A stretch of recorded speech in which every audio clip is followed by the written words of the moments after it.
ये मे मतमिदं नित्यमनुतिष्ठन्ति मानवाः ये मे मतमिदं नित्यमनुतिष्ठन्ति मानवाः श्रद्धावन्तो न सूयन्तो मुच्यन्ते तेऽपि कर्मभिः ये त्वेतदभ्यसूयन्तो नानुतिष्ठन्ति मे मतम् ये त्वेतदभ्यसूयन्तो नानुतिष्ठन्ति मे मतम् सर्वज्ञानविमूढांस्तान् सर्वज्ञानविमूढांस्तान् विद्धि नष्टान चेतसः।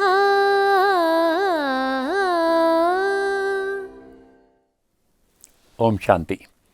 श्रीमद् भगवद गीता के सभी प्रेमियों को सादर प्रणाम। भगवान उवाच तमसोमा ज्योतिर्गमया। इस कार्यक्रम में आपका फिर से स्वागत है। आज हम एक महत्वपूर्ण बात पर आप सभी का ध्यान खिंचवाना चाहते हैं। वह यह है कि गीता के 574 भगवान उवाच श्लोकों को अनेक बार पढ़ने, पारायण करने, सुनने और विस्तृत रूप से प्रचार करने के बावजूद भी भगवान की प्राप्ति एवं अनुभूति नहीं हुई तो इसे किसका दोष कहेंगे? भगवान का या मनुष्यों का? क्या कहेंगे? भगवान को प्राप्त करना या उनसे उनकी शक्तियों अर्थात सुख, शांति, प्रेम, आनंद, शक्ति की प्राप्ति चाहने वाला हर व्यक्ति इस पर गहरा चिंतन करना आवश्यक है। आश्चर्य की बात यह है कि भले ही गीता के कई श्लोकों में स्वयं भगवान को प्राप्त करने का विधि स्पष्ट रूप से बताया है, लेकिन उन श्लोकों में छिपे गहरे तत्व को समझने का कोई प्रयास नहीं किया गया है। इसीलिए गीता प्रेमियों सहित सभी भक्त भगवान को पाने से वंचित रह गए हैं।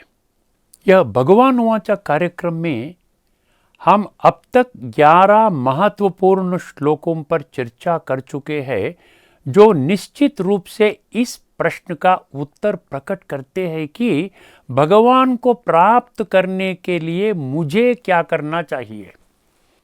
इसमें पिछले एपिसोड में चर्चा की गई 11वां अध्याय 55वां श्लोक भी शामिल है।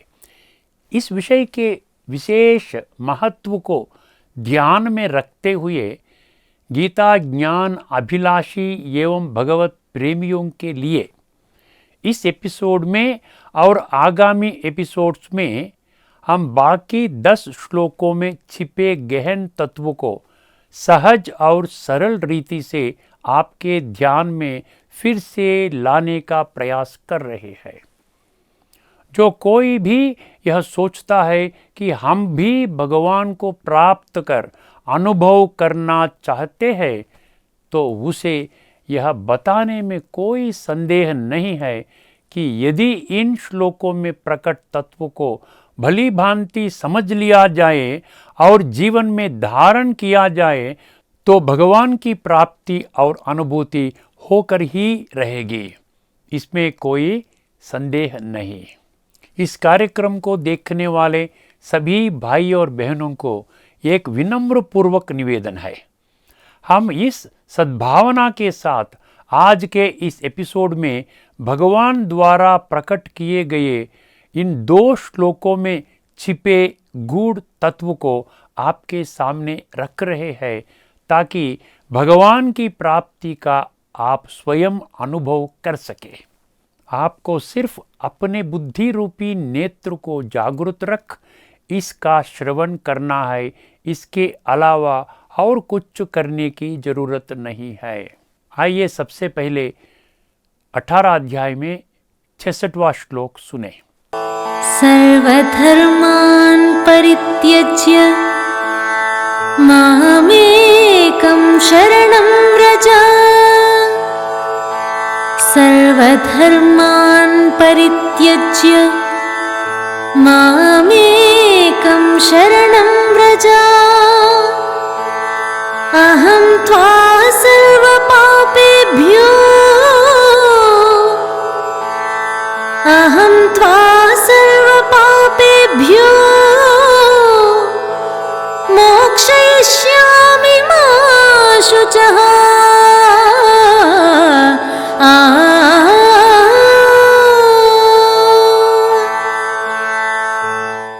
इस श्लोक में भगवान दो गुह्य सत्यों को उजागर करते हैं।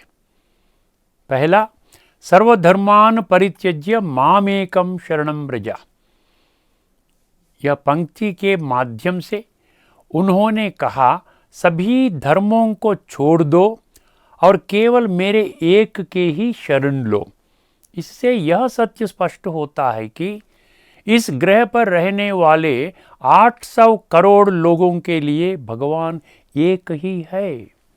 यह किसी भी परिस्थिति में नहीं भूलना कि इसमें आप और हम भी शामिल है। लेकिन सर्वधर्मान परित्यज्य शब्द यह स्पष्ट करते हैं कि इस सत्य को केवल वे ही समझ सकते हैं जिन्होंने अपने देह धर्मों का त्याग किया है। देह धर्म माना विनाशी शरीर के धर्म, अर्थात मनुष्य द्वारा शारीरिक रूप से निर्मित विभिन्न धर्म, अर्थात कुल, धर्म, जाति, रंग, रूप, वर्ण, वर्ग, भाषा, देश, अमीर, गरीब इत्यादि। ये देह धर्म हमें अपना स्वधर्म भुला देते हैं। स्वधर्म में रहने का अर्थ है स्वयं को आत्मा का रूप में अनुभव करना। इस प्रकार केवल वे ही लोग जिन्होंने इस सत्य को जान लिया है कि मैं आत्मा हूँ और यह मेरा शरीर है, वही लोग देह धर्मों को त्याग कर सकते हैं और इस सच्चाई को जानते हैं कि भगवान एक है। यहाँ एक और महत्वपूर्ण बात ध्यान देने योग्य है। जब भगवान ने स्वाभाविक रूप से स्वयं यह घोषणा की है कि मैं सभी मनुष्यों का एकमात्र भगवान हूँ और इसीलिए सब मेरे शरण में ही आना है, तो स्वयं भगवान ने जरूर अपना सत्य परिचय दिया होगा, अर्थात अपना नाम, रूप, देश, काल, गुण, कर्तव्य और संबंध 574 भगवान वाचा श्लोकों के माध्यम से भगवान जो है, जैसे है, उसे सहज और सरल रूप से स्पष्ट करना अनिवार्य होगा। अन्यथा इस कथन का क्या अर्थ होगा कि मैं ही भगवान हूँ, मेरी ही शरण लो। कभी ऐसा हमने सोचा है? इसमें कोई शक नहीं कि यह सच्ची बात तब समझ आएगी जब हम भगवान द्वारा प्राप्त दिव्य बुद्धि और सद्विवेक को जागृत करें, जो केवल मनुष्यों को ही मिला है, अन्य प्राणियों को नहीं।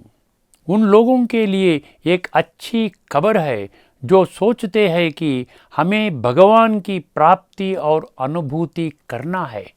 एकमेव गीता ही ऐसा ग्रंथ है जिसमें स्वयं भगवान ने ही अपनी सत्य और संपूर्ण पहचान स्पष्ट और सरल रूप से दी है।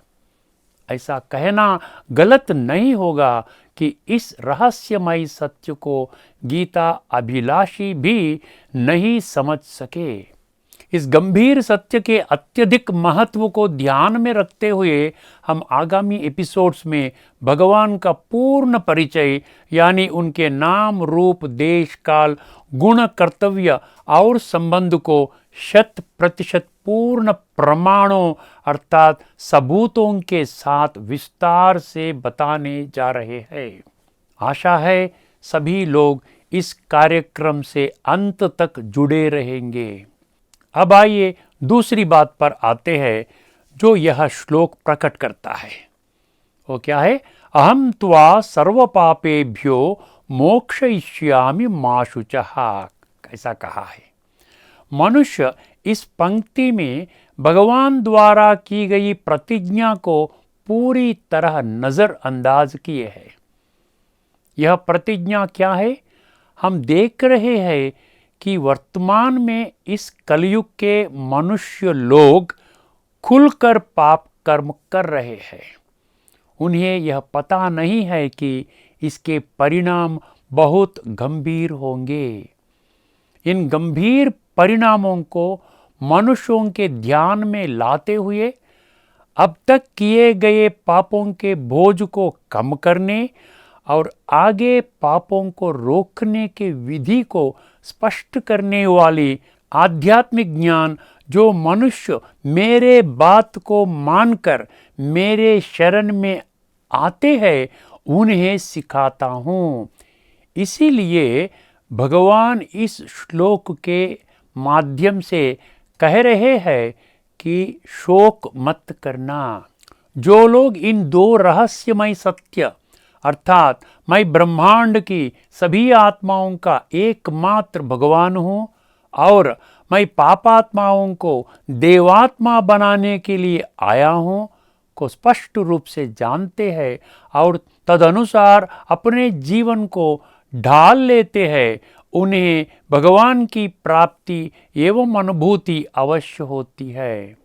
इस श्लोक की चर्चा एपिसोड 14 में हो चुकी है। पहले से ही चर्चा किए गए इस श्लोक के साथ अब इस एपिसोड में एक और महत्वपूर्ण अद्भुत श्लोक पर चर्चा करने जा रहे हैं, जो स्पष्ट रूप से भगवान के प्राप्ति एवं अनुभूति की विधि को प्रकट करता है। गीता प्रेमियों, इस विषय पर ध्यान देना चाहिए। यह 13वां अध्याय का अंतिम श्लोक है। गीता पुस्तकों में 34 या 35 ये नंबर पे आता है। आइए पहले वे श्लोक सुने। क्षेत्र क्षेत्रज्ञयोरेवम् अंतरं ज्ञानचक्षुषा क्षेत्र क्षेत्रज्ञयोरेवम् अंतरं ज्ञानचक्षुषा भूतप्रकृतिमोक्षं च भूतप्रकृतिमोक्षं च ये विदुर्यान्ति ते परम्।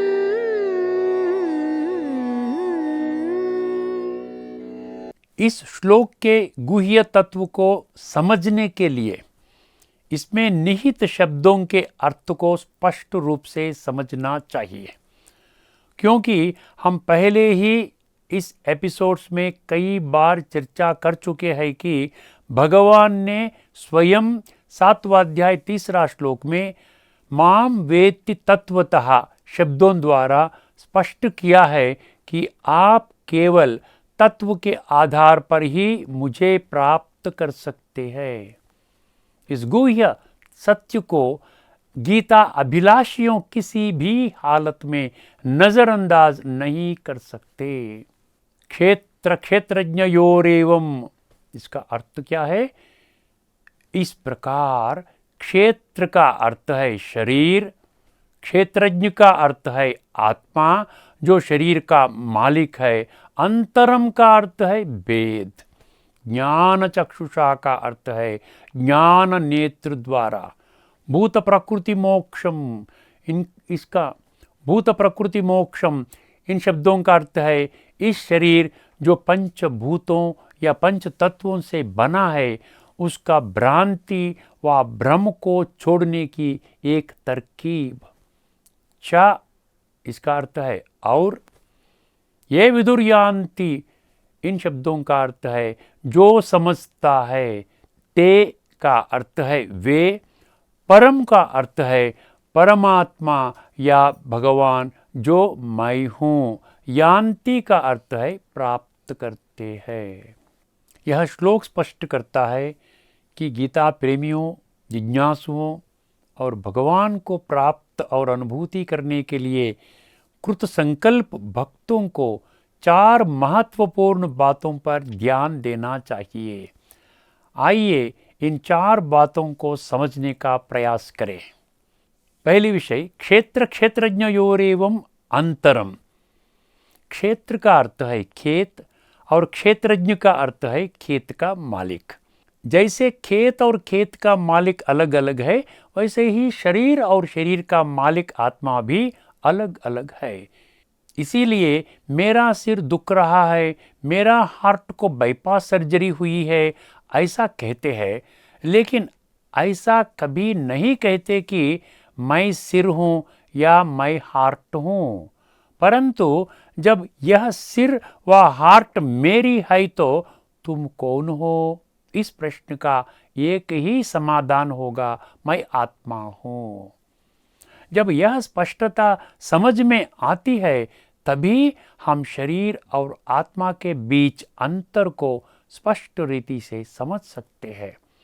विस्तार से जाने पर, जैसा कि हम पहले ही 6, 7 और 8वां एपिसोड्स में मैं कौन हूँ विषय पर व्यापक चर्चा कर चुके हैं, प्रत्येक मनुष्य का व्यक्तित्व केवल रक्त, मांस, हड्डियों और त्वचा से बना एक नाशवान शरीर नहीं है।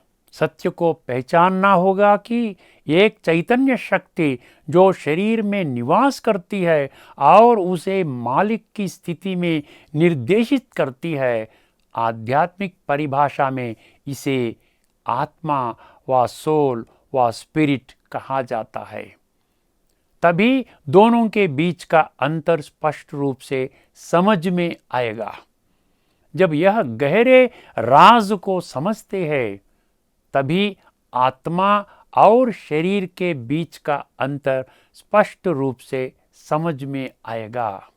अब चलते हैं दूसरा विषय पर, ज्ञान चक्षुषा अर्थात ज्ञान नेत्र। शरीर और आत्मा के बीच के अंतर को वे लोग महसूस नहीं कर सकते जो 24 घंटे इस भ्रम में जीवन बिताते हैं कि मैं शरीर हूँ। शरीर की स्थूल आंखों से आत्मा को देखा नहीं जा सकता, यानी अनुभव नहीं किया जा सकता। कहा जाता है कि इसके लिए ज्ञान के चक्षु खोलने अनिवार्य होंगे। ज्ञान नेत्र को आत्मनेत्र, मनोनेत्र, बुद्धि नेत्र अथवा तीसरा नेत्र कहा जाता है। इसे अंग्रेजी में third I of divine wisdom कहा जाता है। अब आते हैं तीसरे विषय पर, भूत प्रकृति मोक्ष। इन शब्दों का अर्थ है पंच तत्वों से बने स्थूल विनाशी शरीर के भ्रम या भ्रांति से मुक्ति होना, अर्थात देह भान का त्याग करना। इसका अर्थ यह है कि शरीर की भान को पूर्णता भूलने का अभ्यास करना चाहिए। यह ज्ञान चक्षु खुलने से ही संभव है। अब आते हैं चौथे विषय पर, ये विदुर्यान्ति ते परम, अर्थात जो भी इस सत्य को जान लेगा वह निश्चित रूप से मुझ भगवान व परमात्मा को प्राप्त कर लेगा और उसका अनुभव कर लेगा। यह स्वयं भगवान द्वारा दिया हुआ एक स्पष्ट वायदा है। गीता प्रेमियों को इसे हल्के में नहीं लेना चाहिए। अब इस श्लोक में छुपे गुह्य तत्वों को समझना आसान हो जाता है। इस श्लोक का तात्पर्य क्या है? पंच तत्वों से बने इस नाशवान शरीर के भ्रम को दूर करने की युक्ति उन्हीं लोगों को स्पष्ट हो जाएगी जो ज्ञान चक्षु जागृत करके क्षेत्र और क्षेत्रज्ञ अर्थात नाशवान शरीर और अविनाशी आत्मा के बीच के अंतर को स्पष्ट रूप से समझ लेते हैं। उन्हें ही आत्मबोध होता है। केवल ऐसे ही लोग मुझ भगवान या परमात्मा को प्राप्त कर सकते हैं और भगवान की अनंत शक्तियों का प्राप्तियों का अनुभव कर सकते हैं। इस श्लोक के माध्यम से भगवान स्वयं इस गुह्य सत्य को स्पष्ट कर रहे हैं कि जो लोग मैं शरीर हूँ की अवधारणा के साथ जीवन जीते हैं, उन्हें कभी भी भगवान की प्राप्ति नहीं हो सकती है। इस एपिसोड में चर्चा समाप्त करने से पहले आइए एक बार फिर समीक्षा करें कि इन 2 श्लोकों में भगवान को प्राप्त और अनुभव करने की प्रक्रिया कैसे बताई गई है। 18 अध्याय 66वां श्लोक में सर्वधर्मान परित्यज्य, इसमें जो लोग देह और देह धर्मों को त्याग कर मेरी शरण लेते हैं वे ही मुझे प्राप्त करेंगे।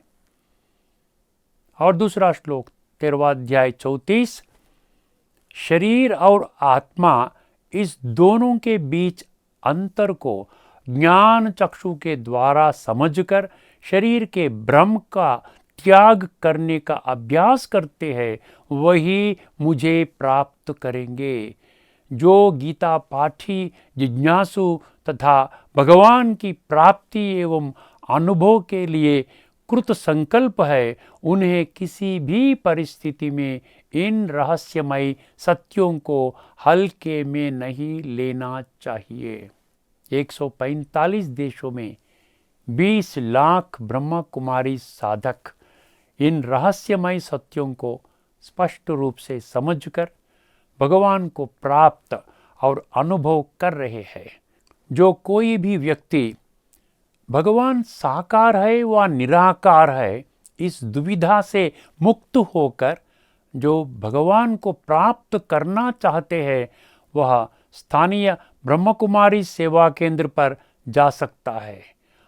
उनके द्वारा प्रदान की जाने वाली सेवाएं पूर्णतः निःशुल्क है। इस एपिसोड में चर्चा यही समाप्त करते हैं। आगामी एपिसोड में हम एक ऐसे अद्भुत श्लोक पर चर्चा करने जा रहे हैं जिसमें भगवान को प्राप्त करने की बहुत ही आसान और सरल विधि स्पष्ट की है। तब तक के लिए दीजिए इजाज़त। सभी को नमस्कार। लोका समस्ता सुखिनो भवन्तु। ओम शांति।